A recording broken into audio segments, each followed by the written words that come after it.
What's going on, everybody? Dylan here with Espresso Outlet, and today we have in front of us the DF54 grinder.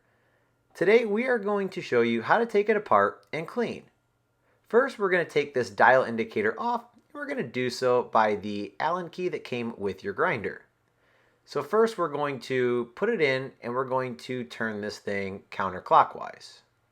This is going to loosen it up just enough to where you can take it off, but just be careful as this screw is very tiny and you don't want to lose it as you loosen it up and take it off. Now that we have this off, you can see how tiny the screw actually is. You're just going to want to put it to the side so you don't lose it. Next, we're going to take the bellows off, and then we're going to rotate this top collar counterclockwise. And we're going to do so until the collar gets loose enough to where you can just take off the top burr and the collar. Now that it's loose enough, we can just take the whole top piece off, and this gives you access to the bottom burr, and here is the top burr. So now what we're going to do is you're going to take any kind of brush or vacuum that you may have. I like to start with the brush, and we're going to go in, make sure to have that dosing cup underneath to catch any grinds that come from the chute. So we're going to start by taking our brush and making sure that all of the grinds are off of the bottom burr.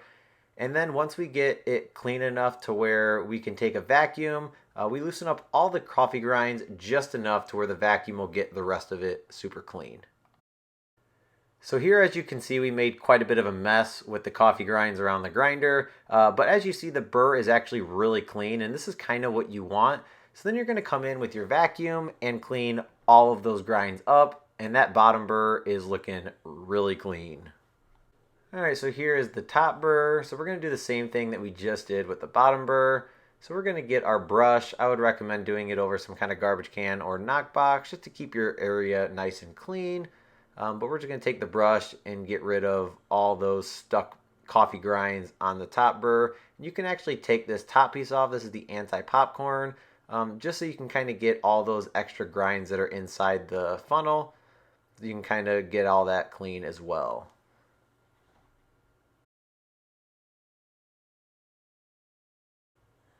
Now that we have the top part nice and clean, you're going to want to make sure to reinstall this. So on the top collar, you see these three little tabs. You have one here, here, and on the top. And you're going to want to make sure that they go into those rubber seatings as shown here. Nice and easy, and they fit nice and snug, because if not, this could throw your grinder off. So really get in there to check, and then as you turn it, push that middle part down as you turn it clockwise, and this should be super easy. You're going to want to make sure that as you're turning this clockwise that it goes as tight as possible, and then back it off to about the 0 where your dial indicator is now going to go back in and screw back on. Now we're going to take our Allen key, take the bolt and the dial indicator, and we're just going to reinstall it back onto the grinder. It's best to actually hold this piece so that way when you're putting it on it's a lot easier and it's not moving around everywhere. Now you can reinstall your anti-popcorn and then the bellows and the lid. The last thing that I would do is go ahead and turn the grinder on, pump the bellows to get any more grinds that are coming out of the actual chute as shown here. Just go ahead and knock it into a knock box, just get the cup nice and clean, reinstall, and this is how you clean your DF54 grinder. My name is Dylan. Thank you so much for watching, and as always, I'll see you in the next one. Peace.